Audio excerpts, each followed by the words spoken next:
สบายดีมื้อนี้เราจะมาแนะนำวิธีการโอน Vpoint จากรหัสของเราไปให้รหัสของคนอื่นเนาะก่อนอื่นเราต้องได้เข้าระบบมาก่อนหลังจากเข้าระบบมาแล้วหน้าต่างเราจะเป็นแนวนี้เห็นบ่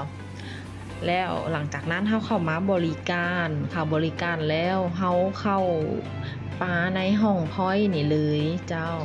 หลังจากนั้นมันจะมีเมนูต่างๆโชว์ขึ้นมา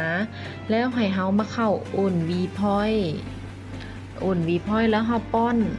อนรหัสสมาชิกของผู้ที่เราจะโอนให้เลย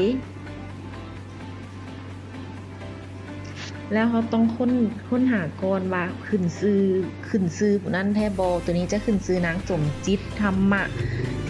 สังคีรีเนาะตัวนี้เนาะแล้วหลังจากนั้นเรามาป้อนจำนวนเงินเลยเราจะโอนจำนวนเท่าใดเราใส่จำนวนเงินเท่านั้นบ่ให้ใส่จับบ่ให้ใส่จุดบ่ให้ยาวางหมายเหตุเนาะแม่นคำอธิบายเราสามารถใส่หยังก็ได้หรือเราบ่ใส่ก็ได้บ่เป็นหยังหลังจากนั้นเรากดโอนพ้อยเลยและกดตกลง